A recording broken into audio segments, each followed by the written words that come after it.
On se retrouve pour ce nouveau point de l'actualité, dont voici les principaux titres. Situation sécuritaire inquiétante dans la partie ouest du pays. Le vice-premier ministre en charge de l'Intérieur signale la présence des éléments non encore identifiés dans la province du Congo central, plus précisément dans le territoire de Lukala. Face aux membres du gouvernement, Peter Kazadi est revenu sur les dégâts causés par les récentes incursions de la milice Mobondo à Kenge et Popo Kabaka. Veridose, cette filiale de Giesec plus Devriant, un groupe international de technologie basé à Munich en Allemagne, veut apporter son expertise de plus de 75 ans de la sécurité digitale en RDC. Une délégation de cette filiale a proposé au gouvernement l'offre de l'impression sécurisée des cartes biométriques d'identité nationale et des cartes d'élèves. Reçues par le Premier ministre, le représentant de cette firme dit vouloir apporter une stratégie de partenariat gagnant-gagnant. Et enfin, 9e jeu de la francophonie, le Comité national peut compter sur l'appui de la coordination pour l'innovation et le changement de mentalité pour préserver les acquis obtenus dans l'organisation de cet événement sportif et culturel des pays francophones. Le coordonnateur adjoint de ce service spécialisé de la présidence de la République et le directeur national des Jeux ont visité les différents sites en construction et en réhabilitation. Madame, Monsieur, bienvenue dans ce journal. La situation sécuritaire dans l'ouest de la RDC, la question a été abordée au cours de la réunion du Conseil des ministres tenue ce vendredi. Le vice-premier ministre en charge de l'Intérieur et Sécurité a signalé la présence des éléments non encore identifiés dans la province du Congo central, plus précisément dans le territoire de Lukula. À la même occasion, Peter Kazadi est revenu sur le meurtre d'un chef coutumier par les assaillants de la milice Mobondo lors de leur récente incursion dans le territoire de Kenge et Popo Kabaka. Dans son compte rendu, le ministre de la Communication et Médias, porte-parole du gouvernement, rapporte qu'un groupe des assaillants Mobondo a été capturé dans la localité de Kunzulu, dans le territoire de Kwamut. Délivrance des cartes d'identité nationale en RDC. Tout est mis en marche pour parachever cette procédure. Une délégation de Veridos a été reçue par le Premier ministre le jeudi 8 juin. Cette filiale de Giesec plus Devriant, ce groupe international de technologie basé à Munich en Allemagne, était venu proposer l'offre au gouvernement de l'impression sécurisée des cartes biométriques d'identité nationale et des cartes d'élèves. Avec 75 ans d'expérience, cette firme est l'un des principaux fournisseurs mondiaux des solutions d'identité intégrée. C'est un grand plaisir de venir toujours au Congo-Kinshasa, un pays que je connais depuis très très longtemps. Nous avons échangé sur deux grands sujets dimensionnants de souveraineté nationale, de sécurité, à la fois la carte d'étudiant élève que porte le ministre de l'EPST et la volonté de mettre en place au sein du Congo-Kinshasa une carte d'identité nationale biométrique qui est la vision, la volonté du chef de l'État. Ce sont les deux sujets que nous avons pu évoquer avec Monsieur le Premier ministre. Je pense que les deux dossiers sont hautement stratégiques pour la République, s'inscrivent parfaitement dans la vision du chef de l'État, parfaitement dans la gouvernance du Premier ministre et de ses membres du gouvernement. Et je disais au Premier ministre que le groupe Veridos, qui est filiale de la maison mère Giesec de Vriend, grande famille qui existe depuis 175 ans, qui sont dans la sécurité digitale, leader mondial, nous souhaitons vraiment y répondre et apporter une stratégie de partenariat gagnant-gagnant.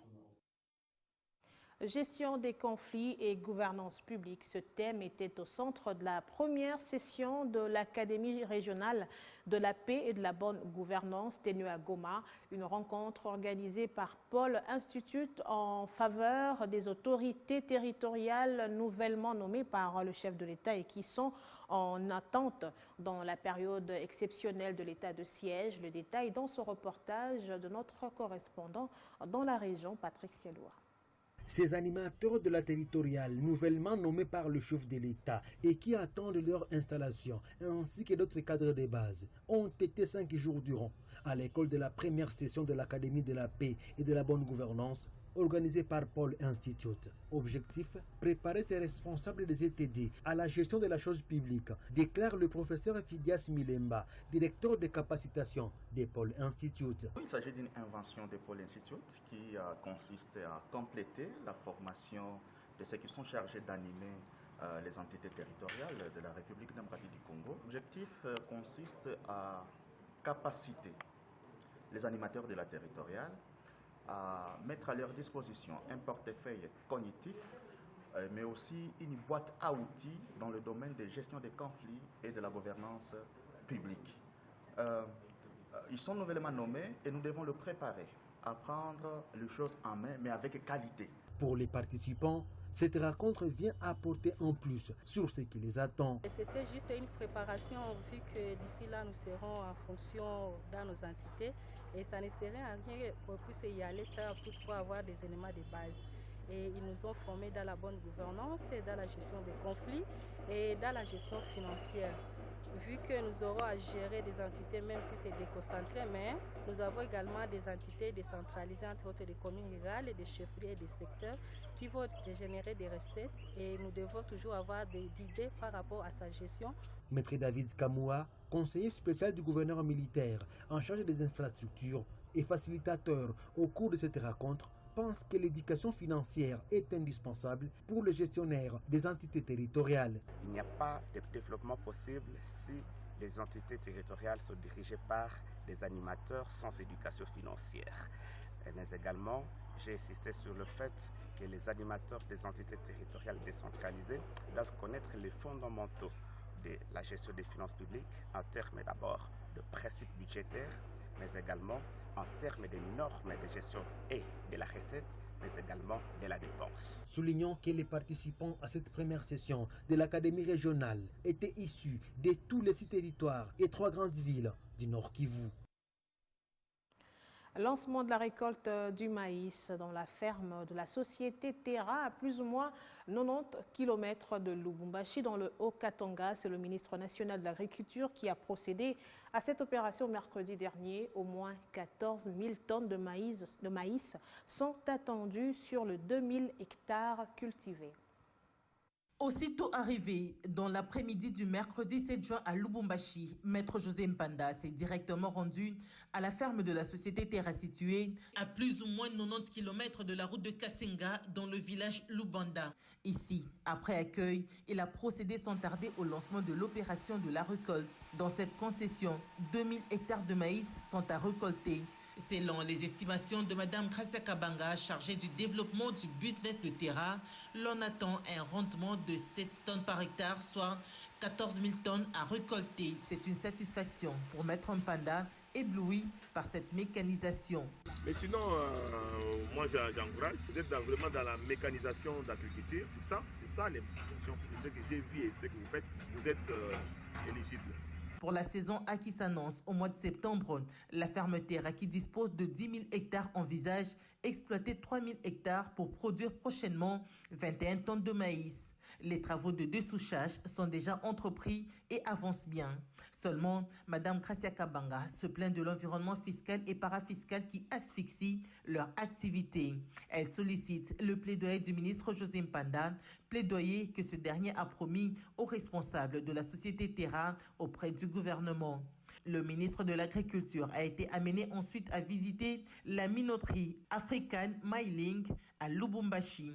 C'est une gigantesque minoterie capable de produire 336 tonnes de sacs de farine par jour et qui dispose de 6 grands silos avec la capacité de stockage de 36 000 tonnes de maïs grain. D'après M. Raïm, propriétaire de la société Terra, cette farine est vendue à 17 $ le sac, soit moins de 40 000 francs congolais à Lubumbashi. Le ministre José Mpanda a clôturé sa visite par Congo-œuf où sont élevées les poules pondeuses. Elles sont 300 000 et produisent en moyenne 180 000 œufs par jour qui sont déversés sur le marché du Haut-Katanga, du Lualaba et du Kasaï. Il faut dire que Terra, African Mailing et Congo-œuf constituent une plateforme agricole intégrée avec 0 déchet dans le processus de production, étant donné que le sous-produit de l'une deviennent la matière première pour l'autre, c'est-à-dire que Terre à la ferme produit du maïs qui est transformé à la minoterie African Milling. La minoterie produit la farine et le sang de maïs. Le sang de maïs à son tour est l'une des matières premières pour la fabrication de l'aliment pour les poules pondeuses. Les pondeuses produisent de la fiente qui est utilisée comme engrais organique à la ferme Terra pour amender le sol. Donc c'est un système vertueux d'économie circulaire et de développement d'une chaîne de valeur de maïs que M. Rahim a construit. Avec la société Terra, le ministère de l'Agriculture voudrait avoir un partenariat public-privé, PPP, pour accomplir la vision du président de la République, celle de la revanche du sol sur le sous-sol. Plus de 100 chantiers ont été ouverts sur toute l'étendue du Lualaba. Les routes, les écoles, les ponts, les universités, instituts supérieurs, hôpitaux, aérogares et autres ouvrages qui font honneur à cette partie de la RDC. Des réalisations que certains qualifient de mégestion. Josué Mouyumba, coordonnateur de la cellule de communication du gouvernement provincial, réagit. Je ne sais pas, la mégestion pour ces personnes consiste à construire une aérogare de cette dimension. Je ne sais pas si la mégestion de la gouverneure Masuka consiste à transformer, comme nous le voyons actuellement, à transformer le Lualaba dans son ensemble. Donc pour ces personnes, c'est ça la signification de la mégestion de la gouverneure Masuka au profit, entre guillemets, de la famille présidentielle. Donc ce sont des gens haineux. Donc j'invite la justice à se saisir de cette affaire, que l'ordre soit rétabli. La démocratie, c'est bien. On a besoin de la démocratie, mais quand on verse à des injures publiques, à des imputations dommageables, aux mensonges, à la haine, je pense que ce n'est plus la démocratie. Que la volonté qui est manifestée ici au Lualaba par le chef de l'État, en changeant beaucoup de choses en un laps de temps, via sa meilleure élève, Marie-Thérèse Masuka, est appelée autrement par les détourneurs d'hier. Donc ce sont des choses qui n'ont pas de sens et la population du Lualaba, heureusement, je continue à saluer cette population, elle est préoccupée à travailler, elle est préoccupée à encourager le travail du gouvernement Masuka, du gouvernement provincial. Et puis l'Agence belge de développement a doté l'hôpital Saint-Joseph de matériel et équipements médicaux dans le cadre du projet de renforcement des capacités de cet établissement sanitaire. Il s'agit des fournitures médicales nécessaires d'analyse et de diagnostics médicaux. Cette dotation est une continuité de l'engagement de Enabel pour renforcer Saint-Joseph en engagement pris pendant la période de Covid-19. Renforcement de l'hôpital Saint-Joseph contre Covid-19. Dans son approche structurelle du renforcement du système de santé, l'Agence belge de développement a remis un lot important de matériel et équipements médicaux à cette structure sanitaire. Ce projet, financé par l'Union européenne, vise à renforcer cet hôpital dans son rôle au sein du système provincial de santé pour améliorer le plateau technique, l'accessibilité et la qualité des soins, la gestion de la riposte au Covid-19 et la couverture sanitaire universelle au niveau local. Pour améliorer comme médecin la qualité des soins dans cet hôpital, nous avions donc besoin de tout ce qui est là comme matériel. Et d'ailleurs, le responsable, le représentant nous a dit que ceci n'est qu'une partie, il y a encore un autre lot qui viendrait. Nous attendons et ça nous permettra d'améliorer la qualité des soins. Je vois là les couveuses pour les nourrissons. Je vois les microscopes, ce sont des éléments importants pour la vie des malades dans cet hôpital. Voilà en quoi consiste ce projet et ces jours de remise de ce matériel nous réjouit. Ce lot de matériel d'une valeur de 240 000 € est réparti en 3 lots. Lot premier comprend des fournitures médicales nécessaires aux analyses et diagnostics médicaux. Le deuxième est constitué de matériel et équipements médicaux. Le troisième regroupe les matériels de protection des équipements médicaux et d'autres dispositifs essentiels. En tant que gestion, nous avions fait déjà des investissements dans la vision stratégique de l'hôpital sur les années à venir, avec des documents qui sont nommés stratégiques. Mais il y avait déjà eu aussi des formations et justement des remises d'équipements dans les salles d'hospitalisation, dans le département soins intensifs. Donc aujourd'hui, nous mettons l'accent plutôt sur ce qui est les soins néonataux et les soins obstétriques. Donc, en partie, c'est dans la salle de chirurgie, mais ce sera aussi dans les salles d'hospitalisation des parturientes, donc des femmes qui ont eu un accouchement. Cette cérémonie de remise officielle marque une étape significative dans l'amélioration des capacités de l'hôpital Saint-Joseph à fournir de soins de qualité à la population. La présente étape traduit la collaboration fructueuse entre Enabel, l'Union européenne, l'hôpital Saint-Joseph et le ministère de la Santé au travers de la division provinciale de santé de Kinshasa. Du matériel supplémentaire d'une valeur de plus de 450 000 € sera en outre remis à l'hôpital Saint-Joseph dans le mois à venir.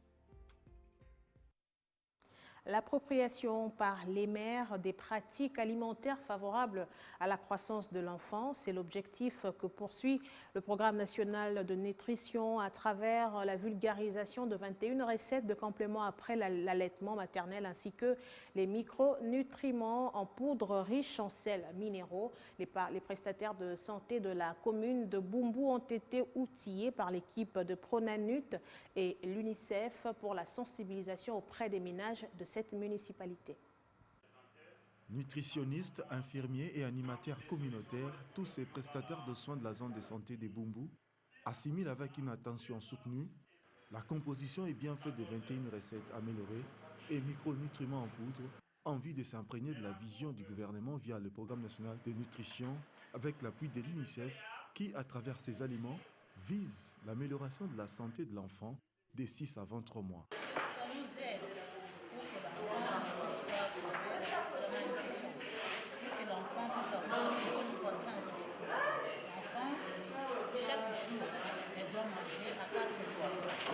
Ces aliments-là, on va lui aider à bien conduire, même quand il sera fait pour le bonnet, il n'y aura pas de complications. Il sera toujours intelligent. Merci beaucoup. Parce qu'auparavant, nous étions ignorants. Pour le moment, vraiment, on a vraiment censé comprendre tout ce qui s'est passé sur le plan nutritionnel.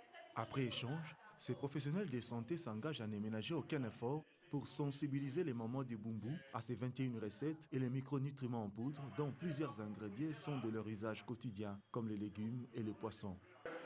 Avec ces recettes locales existantes, en ajoutant un peu de farine de poisson, un peu d'arachide, et en ajoutant même un peu de poudre de lait de chenille, la recette devient améliorée et elle peut répondre aux besoins nutritionnels de l'enfant à partir de 6 mois jusqu'à 23 mois. Le but poursuivi ici, c'était de participer aux efforts de la lutte contre la malnutrition chronique, dont souffrent plus de 42% des enfants congolais de cette tranche d'âge évoquée.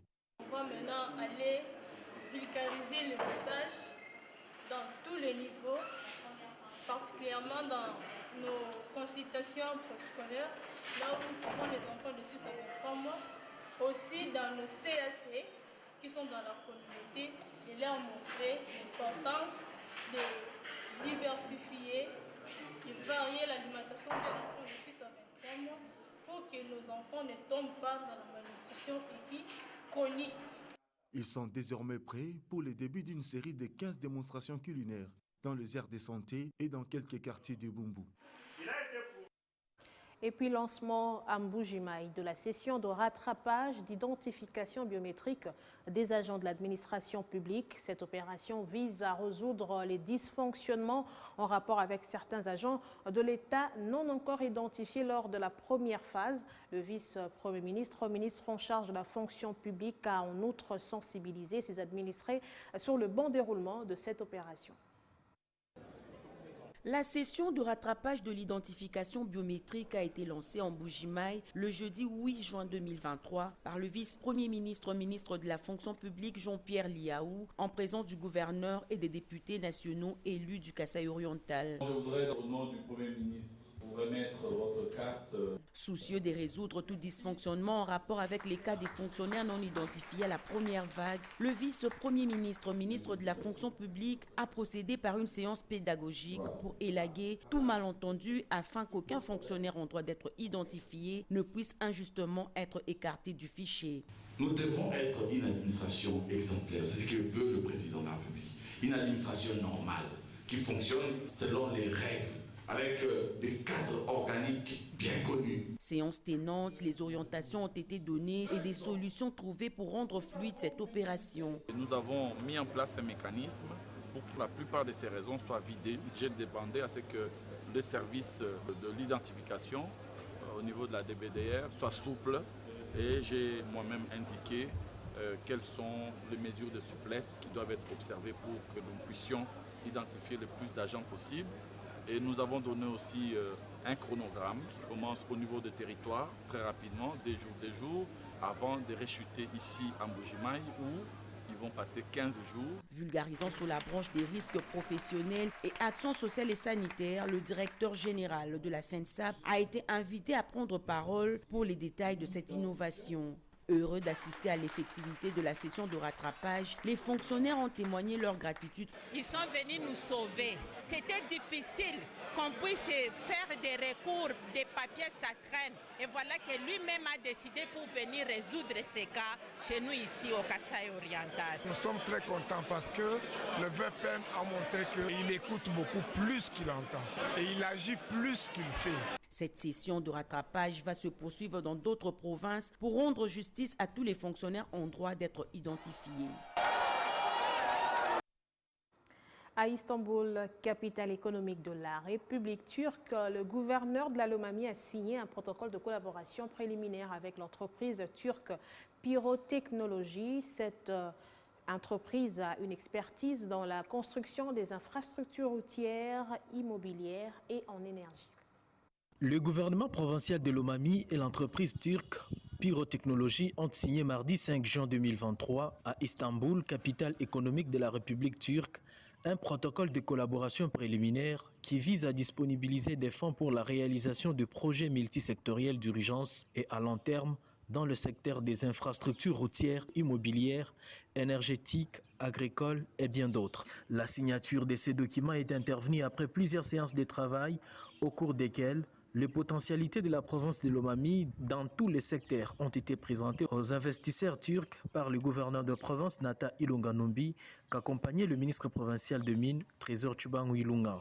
Ce protocole de collaboration est un nouveau pas pour le lancement des investissements turcs à venir en République démocratique du Congo en général et en particulier dans la province de Lomami, a expliqué le ministre provincial de Mines, Trésor Tchouban Ilunga. Selon ces derniers, ce protocole de collaboration est aussi en effet signé dans l'idée de relancer la culture de coton au territoire de Lubao, de faire la prospection minière dans la province de Lomami et de construire des centres de formation de la main-d'œuvre locale qui sera utilisée dans tous les projets. Je vous encourage et vous invite à venir à Lomami pour que les travaux débutent.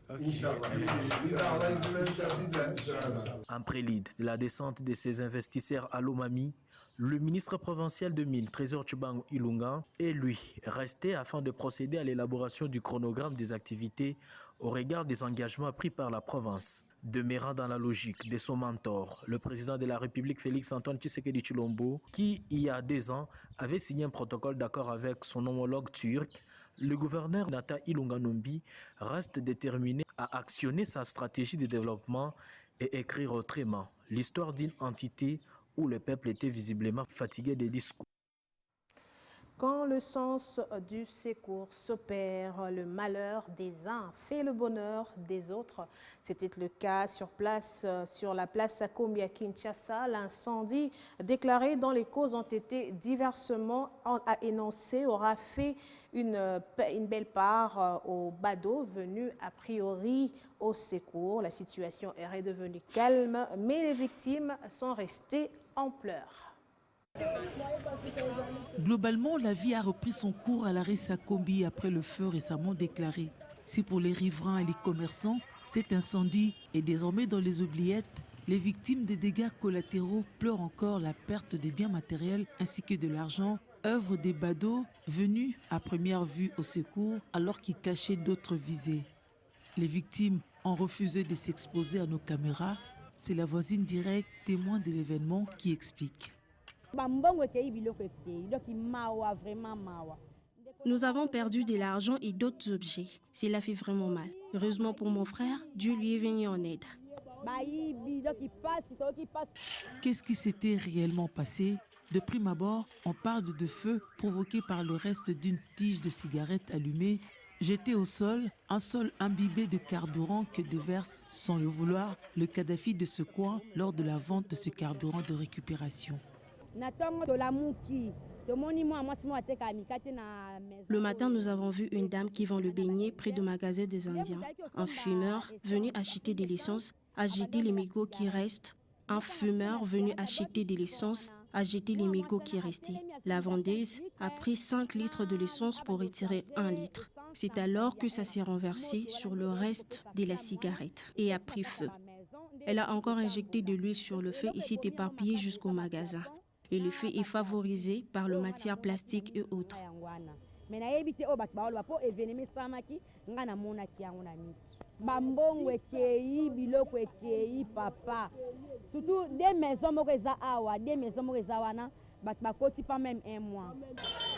L'autre témoin est apparenté aux victimes directes. Il rejette la version du contact cigarette et carburant qui a vite suivi le trajectoire et envahi les magasins et soutient la version du court-circuit électrique.